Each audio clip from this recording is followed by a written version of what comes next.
Episode 76, The Rod, the Rock, and Slavery in Zion. Welcome to the Hidden and Distorted History of the Church series, where we will be looking at the historical aspects of the Church of Jesus Christ of Latter-day Saints, also known as the Mormons. In this series, I will try and inform those unaware of the true facts of Mormon history. Recap. Last week, Apostle John E. Page left the church over tithing disputes, while Lucy Mack Smith publicly supported James Strang's leadership claim, or did she? Brigham Young sent Henry Jacobs on a mission to England and began living with plural wife Zena Huntington. Young issued a revelation organizing the westward migration.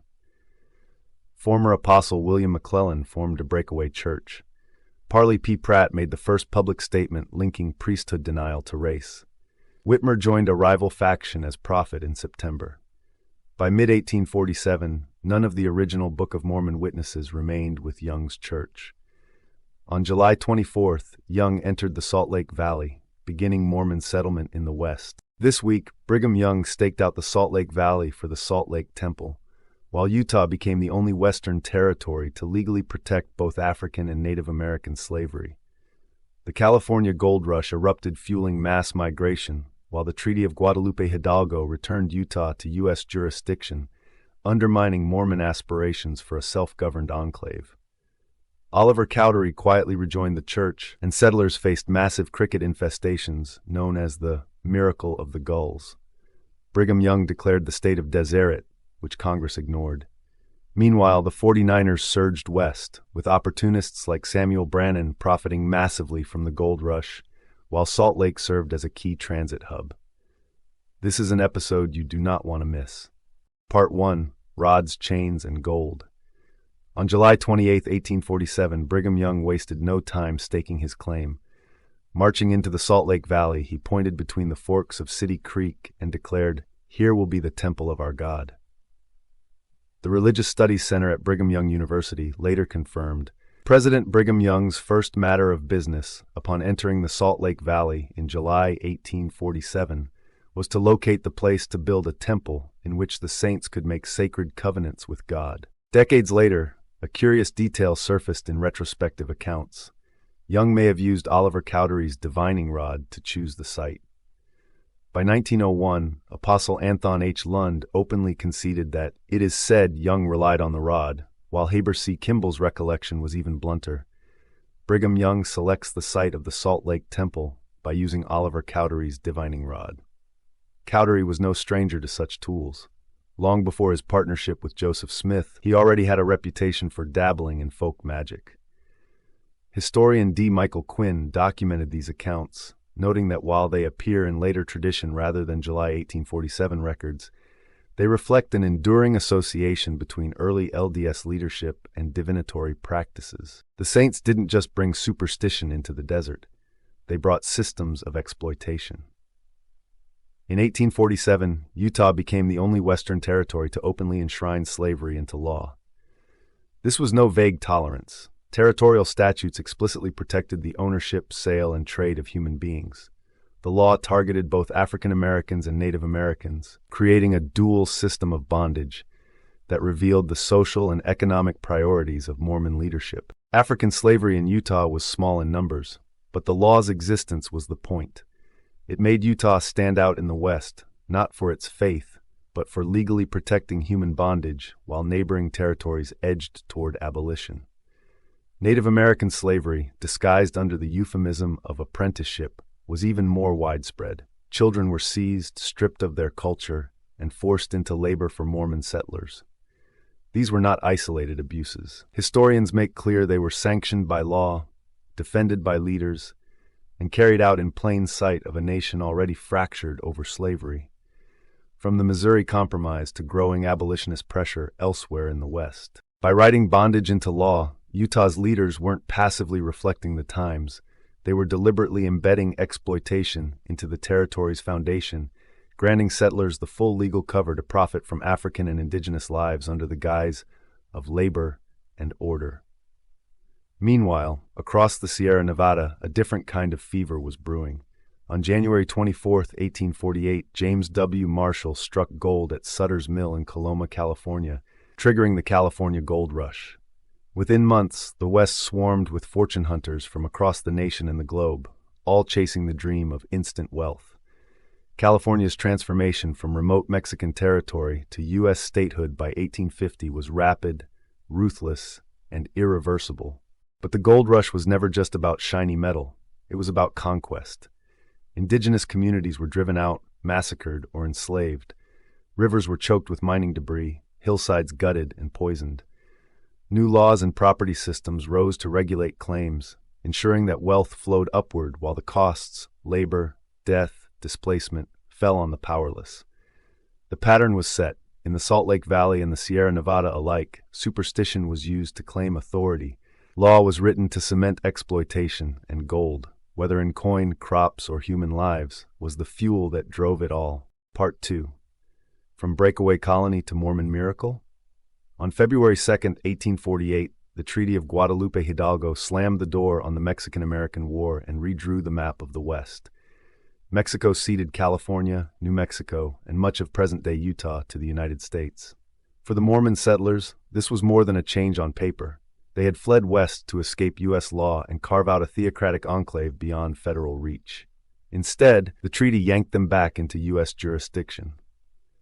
The Salt Lake Valley, their would-be sovereign refuge, became a breakaway colony trapped inside the United States. This wasn't a bureaucratic inconvenience. It was a collision course between Mormon theocracy and federal authority.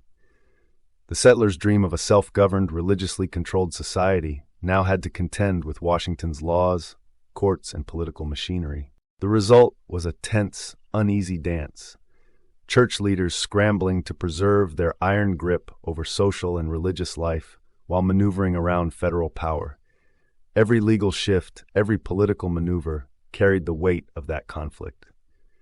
And while these tensions unfolded, individual figures inside the church were wrestling with their own turning points, personal changes that would ripple through the movement as surely as shifting borders on the map. In 1848, Oliver Cowdery rejoined the Church of Jesus Christ of Latter-day Saints, a full decade after being excommunicated in 1838 for openly opposing Joseph Smith's actions, including Smith's relationship with Fanny Alger, perceived abuse of authority, and hostility fueled by Sidney Rigdon's incendiary Salt Sermon. Cowdery was not restored to any leadership role, and contemporary sources are almost silent on why he returned. The sparse records suggest his reintegration was less a reconciliation than a quiet reabsorption, useful for the church's image, but stripped of the power he once wielded. While leadership managed this muted reunion, the settlers faced brutal environmental challenges. Then came the so-called miracle of the Gulls. In spring 1848, crickets swarmed Mormon crops, and faith-promoting accounts claim flocks of seagulls miraculously saved the day. The problem? Spring gull migrations were nothing new. Indigenous peoples and earlier settlers had observed the phenomenon for generations. Contemporary accounts barely mention the event, and the miracle story only gains traction decades later, when church leaders retrofitted it into a saga of divine deliverance. In reality, it was nature doing what nature always does, turned into propaganda to reinforce a faith-building myth in the Mormon narrative. Part 3. The 49ers. In March 1849, Brigham Young and the Mormon leadership brazenly declared the creation of the State of Deseret, a self-styled government stretching across much of the modern American Southwest. This wasn't a simple administrative move. It was a blatant power grab, an attempt to carve out a theocratic enclave entirely outside U.S. control, with local laws and enforcement firmly in the hands of Mormon leadership. Washington didn't buy it. Congress ignored Deseret entirely and instead carved out the Utah Territory in 1850. To keep the settlers from outright rebellion, Brigham Young was installed as the first territorial governor, a strategic co-optation that gave the appearance of federal control while letting the church maintain its iron grip over the region. This episode exposed the raw clash between Mormon ambition and federal authority, a desperate, calculated effort to maintain autonomy, enforce religious governance, and resist U.S. oversight in a newly conquered, rapidly transforming West. As Mormon leaders scrambled to cement political control in the valley, the relentless tide of westward migration crashed into their doorstep, bringing chaos, opportunity, and conflict. In 1848, Gold was discovered at Sutter's Mill in California, igniting the California gold rush. By 1849, thousands of fortune seekers, the notorious 49ers, surged across the continent, and the Salt Lake Valley, perfectly positioned along the overland routes, became a vital corridor for travelers chasing sudden wealth. Among them, Samuel Brannan, a Mormon businessman and publisher of the California Star, saw opportunity and nothing else. He bought up every available pick, shovel, and pan, stocked his store, and publicly proclaimed, "Gold, gold, gold from the American River." Brannan didn't dig for gold himself. He sold the tools, raked in massive profits, and became California's first millionaire. He never returned to Utah, and his later fallout with Young led to excommunication in 1851. Brannan's success illustrates the collision of raw capitalism with westward migration. The Salt Lake Valley, while theocratic and tightly controlled, became a hub for opportunists, profiteers, and the chaos of the 49ers. A stark reminder that even in the midst of religious governance, the West was defined by greed, mobility, and ruthless ambition. Next time, we'll dig into how Brigham Young tried to turn desperate settlers into a fully controlled, profit-generating machine, and how the Perpetual Emigration Fund played right into that scheme. I hope you learned something new. Smash that like button, hit subscribe, and follow for more no-fluff, ex-Mormon content that cuts through the faith-promoting fog. Please watch for future videos, and thank you so kindly for watching. This is the Ex-Mormon Informant signing off for the day.